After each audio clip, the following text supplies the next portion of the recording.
Oke,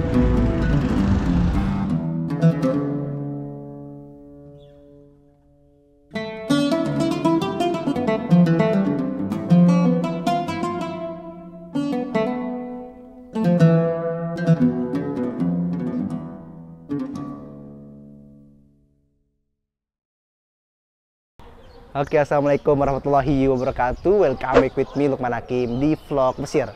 Ya, alhamdulillah teman-teman, sekarang saya sudah berada di komplek Imam Syafi'i ya. Ini di samping kanan saya adalah makam Imam Syafi'i dan di belakang kita adalah Masjid Imam Syafi'i. Tapi pada hari ini saya nggak mau ngajak teman-teman semua berziarah ke makam Imam Syafi'i ya, karena kita sudah sering ngeliput juga ya tentang Imam Syafi'i, bahkan sudah ada yang ditonton sampai 2,1 juta loh.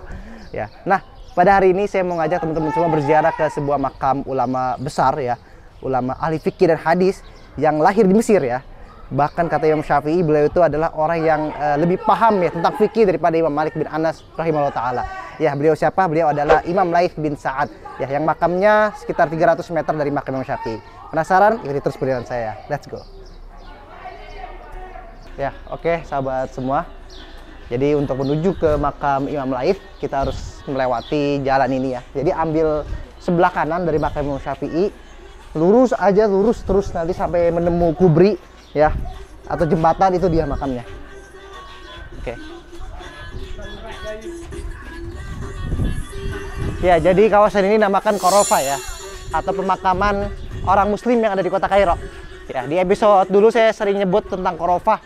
Ya, bahkan saya buat episode khusus tentang Qorofa, pemakaman kaum muslimin yang ada di kota Kairo. Ya. Jadi seperti inilah pemakamannya. Nggak cuma orang-orang mati aja tinggal di sini, orang hidup pun juga tinggal di sini, guys. Ya. Ini kanan kiri kita makam, guys. Cuma ya itu ditempatin oleh manusia juga. Inilah Qorofa Sugro ya. Ya, jadi teman-teman semua ya, Imam Al-Laits itu adalah seorang ulama yang lahir di Mesir ya, asli Mesir dari provinsi Kolibia. Dia lahir pada tanggal 94 Hijriah. Jadi hanya beda 1 tahun doang umurnya dengan Imam Malik bin Anas yang ada di Hijaz di Madinah ya. Masya Allah, beliau adalah ulama yang besar. Ya, bahkan kesepakatan para ulama menyebutkan bahwasanya sanad yang paling sahih dari Mesir itu adalah Imam Laits bin Sa'ad ya, yang makamnya akan kita kunjungi. Ya, dan beliau adalah seorang tabi'ut tabi'in ya. Tabi'ut tabi'in itu adalah orang yang belajar atau bertemu dengan tabi'in. Yang mana tabi'in ini adalah orang yang bertemu dengan sahabat Nabi Shallallahu alaihi radhiyallahu taala anhu. Ya, dan Imam Laits bin Sa'ad ini ya banyak memiliki keutamaan ya. Di antaranya dia selain ahli ilmu, beliau juga adalah orang yang sangat dermawan ya. Beliau adalah orang yang sangat kaya. Ya, ini dia makamnya nih ya. Sebentar lagi kita akan sampai. Patokannya ya, dari makam Imam Syafi'i lurus terus, itu di bawah kubri ya, atau jembatan. Ya, jembatan jalan layang istilahnya kalau di Mesir. Ya, jadi pas di bawahnya itu nanti sebelah kanan ada makam Imam Al-Laits. Ya, teman-teman yang mau kesini mudah saja ya. Kalian bisa lewat Sayyidah Aisyah ya, patokannya Sayyidah Aisyah, terminal Sayyidah Aisyah, kemudian naik tuk-tuk atau jalan kaki ke makam Imam Syafi'i, kemudian diteruskan lagi ke makam Imam Laits. Ya, kalau kalian nanya orang Mesir biasanya pada nggak tahu ya makam-makam di sini lah Imam Syafi'i ya, gitu. Jadi kalian harus pintar-pintar juga mencari tahu, atau bisa lewat Google Maps lah sekarang. Ya. Nah, ini dia nama jalannya Jalan Al-Laits ya, Syari Al-Laits. Di sana, di sebelah sana ya, sebelah sana itu ada makam seorang ulama besar juga, muhadits besar, yaitu makam Ibnu Hajar Al-Asqalani rahimahullah ta'ala ya. Dia adalah pengarang kitab Bulughul Maram atau Fathul Bari lah, syarah Sahih Bukhari yang paling besar ya jasanya bagi umat Islam. Dan kita juga udah pernah ngeliput juga makam Imam Ibnu Hajar ya, videonya ada di sini. Oke, kita lanjut ya ke sana. Ya, jalan di sini berdebu banget, harusnya kita bawa masker sih biar lebih aman ya teman-teman kalau mau ke sini. Ya, ini dia makam Imam Laits ya. Di sini sudah tampak tulisan Al-Imamul Laits Al-Wafa tahun 175 Hijriah ya. Bismillah, ayo kita masuk. Ya, ini toiletnya ada di luar di sebelah sini. Ya, Masya Allah. Jadi seperti inilah kondisi makam Imam Laits, masjid dan makam Imam Laits ya teman-teman. Ya, jadi di dalam masjid ini nanti ada makam beliau ya. Kita turun yuk. Oh ya, Jadi Imam Lais itu kan wafat tahun 175 Hijriah ya. Ya, dan beliau dimakamkan di Qorofah Sugro ya di sini. Ya, dulu belum ada masjidnya. Tapi kemudian setelah selang 500 tahun di era Salahuddin Ayyubiyah, masa dinasti Ayyubiyah, dibangunlah masjid di atasnya dan dipugar juga beberapa bangunan-bangunan atau ornamen-ornamen ala Mamalik ya. Karena setiap dinasti itu selalu mengalami renovasi masjid ini. Khususnya di era dinasti Mamalik ya. Ayo kita masuk.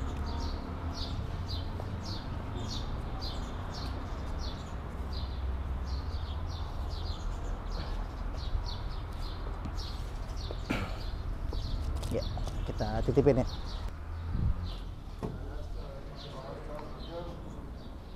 Assalamualaikum. Ya, makamnya di dalam sini guys. Masya Allah ya, ini masjidnya bener-bener ya kurang sedikit terawat sih. Ya, tapi alhamdulillah masjidnya cukup besar ya ini. Ya, sebelah sini. Assalamualaikum. Assalamualaikum.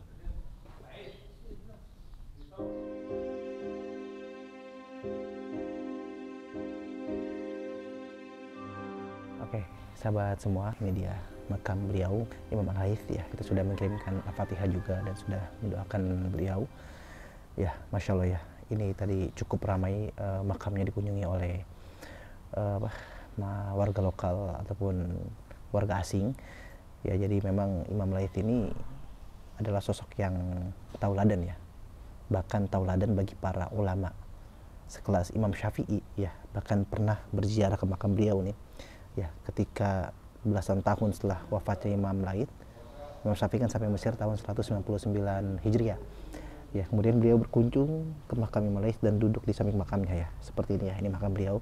Ya, makam Imam Laits di samping ini.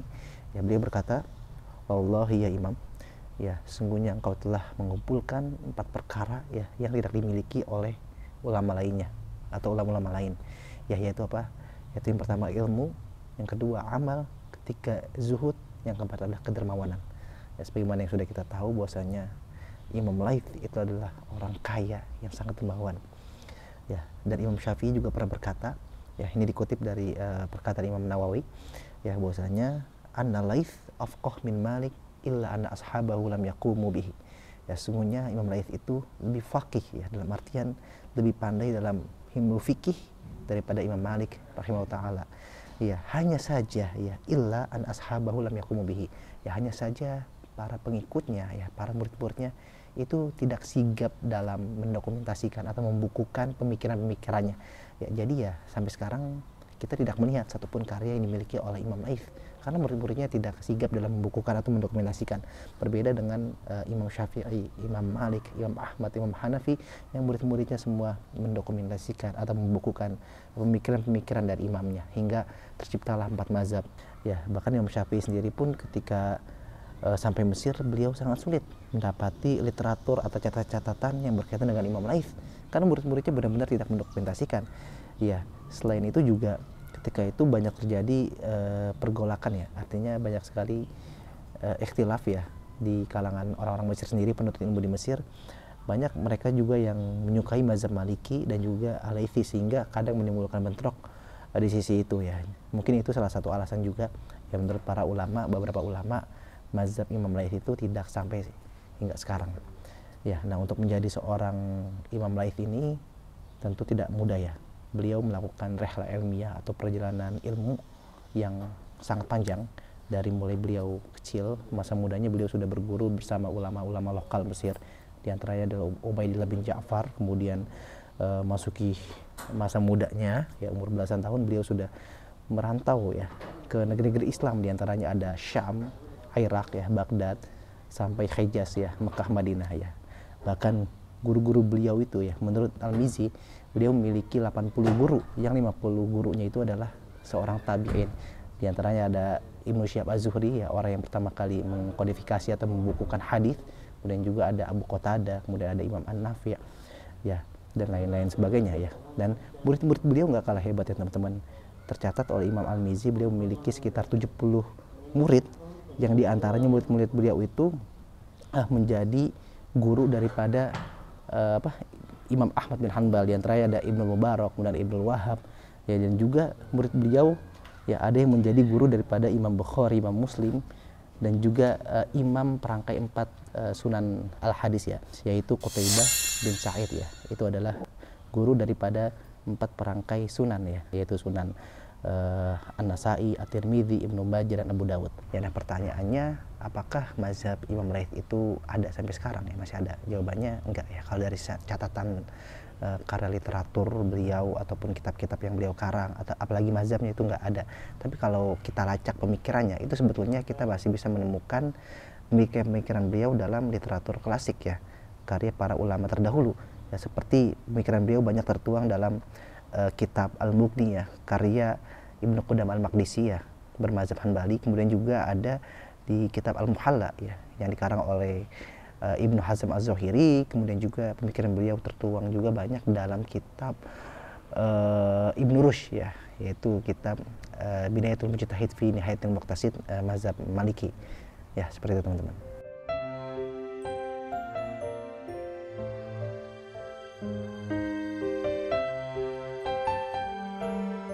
Ya teman-teman semua, jadi Imam Al-Laits ini selain orang ahli ilmu ya, beliau juga orang yang sangat kaya raya ya. Kalau zaman sekarang mungkin bisa disebut crazy rich-nya Mesir lah, karena para ulama pernah taksir harta beliau itu per tahun itu 20.000 dinar. Bayangkan 20.000 dinar, 1 dinar itu 4 gram emas ya. 1 gram emas itu sekarang 1 juta lah, anggaplah. Bayangin berapa tuh kekayaan 1 tahun. Bisa-bisa sampai 84 juta mungkin ya, 84 miliar, sorry ya, itu kekayaan yang begitu besar ya. Tapi ya anehnya, beliau nggak pernah terkena wajib zakat. Karena kenapa? Karena hartanya selalu habis sebelum mencapai haul ya. Kalau di zakat itu kan harus mencapai haul dan nisab ya, la zakat hatta ya'ula alaihil haul ya, nggak ada zakat sebelum mencapai haul, dan juga ada miqdar atau nisab tertentu ya. Kalau zakat mal itu biasanya 80 sampai 90 juta ya, tapi harta beliau nggak pernah sampai segitu ya setiap tahunnya gitu. Dan para muridnya pun mengisahkan bahwasanya memang Imam Al-Laits ini ya selalu memberikan atau mewakafkan, mensedekahkan zakatnya, hartanya kepada masyarakat sekitar. Gak cuma orang-orang miskin saja yang dapat loh, tapi orang-orang yang memiliki harta ataupun orang-orang thalabul ilmi khususnya juga diberikan manfaat oleh Imam Al-Laits. Contohnya murid-muridnya beliau ya, beliau ketika mengajar murid-muridnya dan memberikan jamuan kepada murid-muridnya, itu setiap 1 roti ya, beliau memasukkan 1 dinar ya. 1 dinar itu 4 juta lah kalau sekarang ya kan, Masya Allah ya. Dan juga beliau sering memberikan sodakoh kepada Imam Malik bin Anas ya, karena kan beliau hidup satu zaman dengan Imam Malik, yang mana Imam Malik di Madinah. Meskipun terhalang oleh tempat ya, yang jaraknya cukup jauh, tapi beliau biasa berkomunikasi dengan Imam Malik, imma melalui surat ataupun bertemu langsung ketika musim haji. Pernah suatu ketika Imam Laits sedang menunaikan haji, dan beliau berkunjung ke Madinah menemui Imam Malik bin Anas. Ya, di sana Imam Laits dijamu oleh Imam Malik berupa 1 mangkok kurma. Ya. Kemudian Kemudian Imam Laits mengembalikannya dengan Dengan 1000 dinar di mangkok tersebut. Ya, Masya Allah, beliau benar-benar suri tauladan yang patut dicontoh dari segi ilmu dan ketauladanannya ya.